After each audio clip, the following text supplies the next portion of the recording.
revenir d'un voyage au pays des Vodounes et des Orishas. Parce que, dans un premier temps, j'étais basé au Bénin, où j'ai été accueilli par un ami qui m'a vraiment mis dans de très bonnes conditions. Et là, j'ai pu me rendre compte que le Bénin était un pays aussi multiculturel et j'ai fait connaissance un peu avec la culture fon, qui est aussi une culture extrêmement intéressante. Hein. Ensuite, je suis allé au Nigeria. Le Nigeria, c'est une autre paire de manches. Ça, il faudrait vraiment, c'est dommage, je ne peux plus écrire maintenant, sinon j'aurais vraiment essayé euh, de relater, de raconter à travers une histoire ce que j'ai vécu au Nigeria, n'est-ce pas? Parce que vraiment, j'avais l'impression d'être dans une autre planète, tellement ce que je découvrais était euh, différent de ce que j'avais l'habitude de vivre dans mon pays, le Sénégal, bien sûr. Mais j'ai passé 3 mois extraordinaires où j'ai été en contact avec ces cultures-là. Et c'est pour ça que je disais tout à l'heure que je me suis transformé en anthropologue amateur parce que en anthropologie, il existe, je crois, hein, je parle sous le contrôle du professeur Sarr, le professeur Sarr, l'immersion. L'immersion, c'est-à-dire aller sur le terrain pour non seulement collecter des informations, mais pour vérifier aussi si les hypothèses que vous avez avancées sont justes ou ne sont pas fondées, etc. Bon, moi je suis écrivain, je suis pas... mais par la force des choses, j'étais obligé de m'intéresser à la culture, davantage à la culture Yoruba, pour donner plus de substance à ce que j'écrivais. Alors, je vais m'arrêter un peu sur ce chapitre-là de la culture Yoruba, en vous conseillant en tout cas d'essayer d'en savoir le maximum, puisque maintenant on est à l'heure du numérique et il est beaucoup plus facile maintenant d'avoir des informations, comme tout à l'heure cette vidéo que nous avons vue, et vraiment de savoir tout ce qu'on veut. D'autant plus que les Yorubas sont très, très, très branchés sur le numérique. Ils inondent la toile de vidéos, il y a vraiment, il y a à boire et à manger sur la culture Yoruba. Hein. Et on peut tout savoir, enfin, on peut savoir beaucoup de choses à travers le numérique, surtout maintenant avec l'intelligence artificielle. Bon, là aussi, il faut prendre des précautions, hein, parce que, voilà, on le sait tous aussi bien que moi, les errements aussi auxquels peuvent conduire parfois un abus d'usage de l'intelligence artificielle. Mais c'est un instrument extrêmement intéressant, un outil précieux si on s'en sert à bon escient. C'est ce qui m'est arrivé parce que moi j'ai connu le numérique à partir de l'an 2000, parce qu'avant ça, au Sénégal, on ne connaissait pas tellement le numérique. En 2000, j'ai découvert l'ordinateur et j'ai vu vraiment tout ce qu'il était possible de faire avec. C'est comme ça d'ailleurs que j'ai découvert la littérature de Daniel Olorunfemi Fagunwa, le grand écrivain, le premier écrivain yoruba, et même le premier écrivain nigérian. Parce que son texte-là, Ogboyole, est le premier texte imprimé et édité au Nigeria. Par la suite, il y a eu d'autres écrivains, dont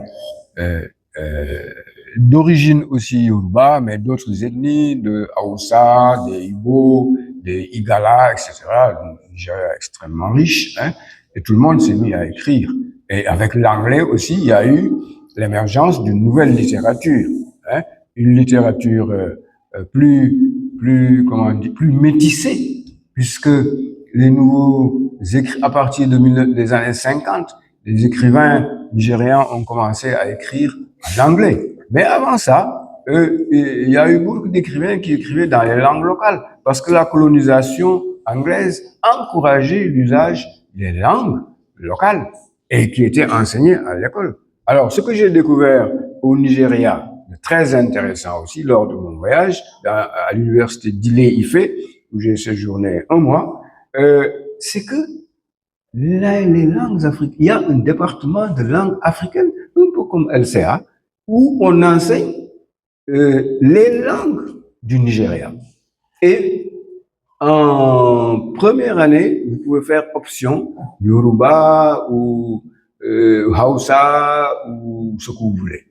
Et il y a des professeurs, il y a des licences dans ces langues-là, il y a des diplômes dans ces langues-là, il y a un marché pour les diplômés de ces langues-là, n'est-ce pas? Et j'ai constaté, ou je crois avoir constaté que sur ce plan-là, les pays anglophones sont quand même en avance sur les pays francophones, où la politique coloniale a été différente, hein, où l'attitude par rapport aux langues autochtones a été très différente.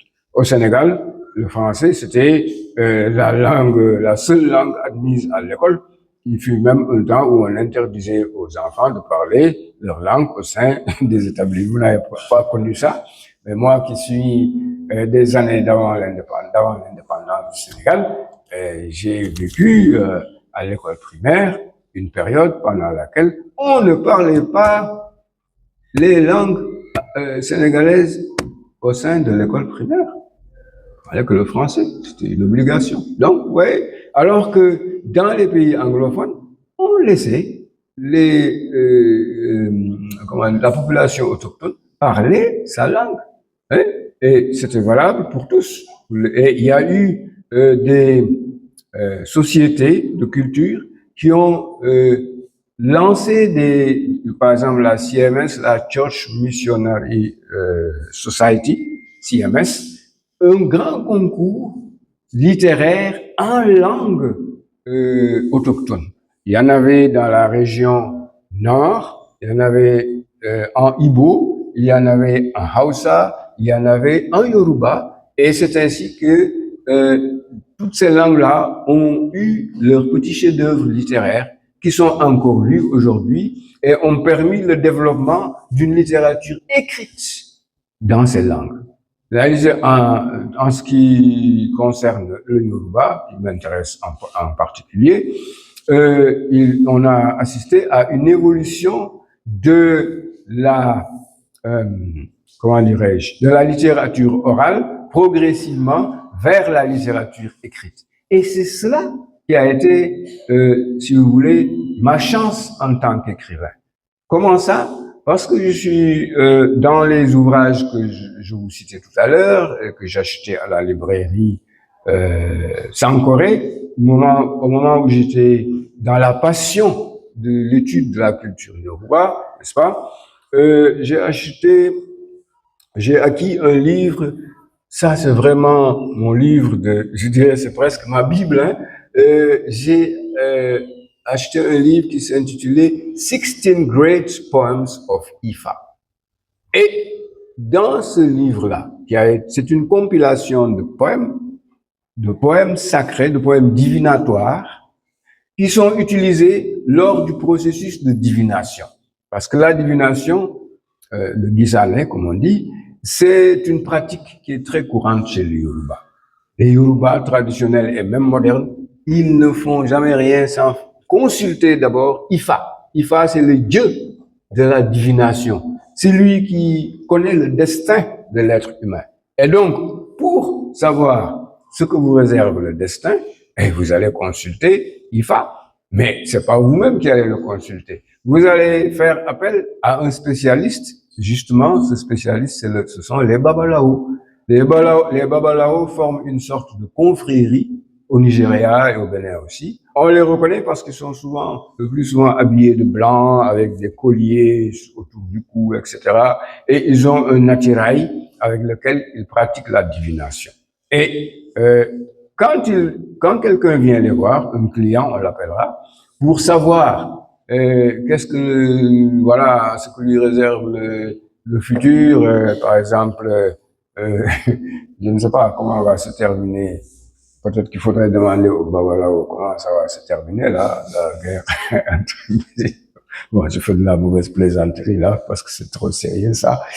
Mais, en tout cas, on devrait peut-être demander au Babalao qu'est-ce qu'il faut faire, parce qu'en ce moment, ça ne va pas du tout sur la planète, et que vraiment, on se demande à quelle sauce on va être mangé. Mais en tout cas, les Yoruba, eux, ils vont régulièrement consulter les Babalao. Et un des grand-fils de cette confrérie, qui s'appelle Wande Abimbola. Wande Abimbola, qui aujourd'hui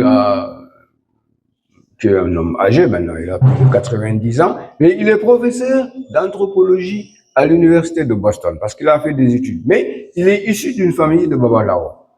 Il est issu d'une famille, son père était Babalao, son grand-père, etc. Et lui, il a été formé à cette école. Alors, les Babalao aussi, non seulement ils savent manipuler les instruments divinatoires, mais aussi ils ont une mémoire fabuleuse, parce que ils mémorisent des centaines et des centaines et des centaines de versets dans la langue Yoruba. Et ces versets constituent des chapitres qu'on appelle échets, des poèmes divinatoires qui sont utilisés lors du processus de divination. Et Wande Abimbola, je le remercie encore, il a fait une compilation de 16 poèmes, de 16 grands poèmes d'Ifa. Ifa, c'est le dieu de la sagesse et de la divination. Et chaque poème, en Yoruba, transcrit en Yoruba, traduit en anglais. Donc, vous connaissez les ouvrages bilingues. Sur la page gauche, vous avez la langue originelle et la traduction sur la droite. Fort heureusement, comme je me débrouillais assez bien en anglais, parce que c'est une langue que j'aimais bien au lycée, je continuais à lire, donc je n'ai pas eu trop de difficultés à lire ces poèmes divinatoires-là, mais je vous avoue que a priori, ça ne me disait rien, quoi. Ça sonnait creux. Mais qu'est-ce qui s'est passé? L'inspiration créatrice, comme on dit, un jour, j'ai senti qu'il y avait quelque chose d'intéressant dans un des poèmes, qu'il y avait une trame narrative. Et que, à partir de cette trame narrative-là, il était certainement possible d'écrire un récit. Et c'est comme ça que j'ai écrit Le choix de Lori. C'est ce qu'on appelle en littérature l'intertextualité. Là, on vient dans un autre domaine, parce que là, on vient dans le domaine de la littérature pure. L'intertextualité, justement, c'est la possibilité de créer des textes à partir de textes antérieurs.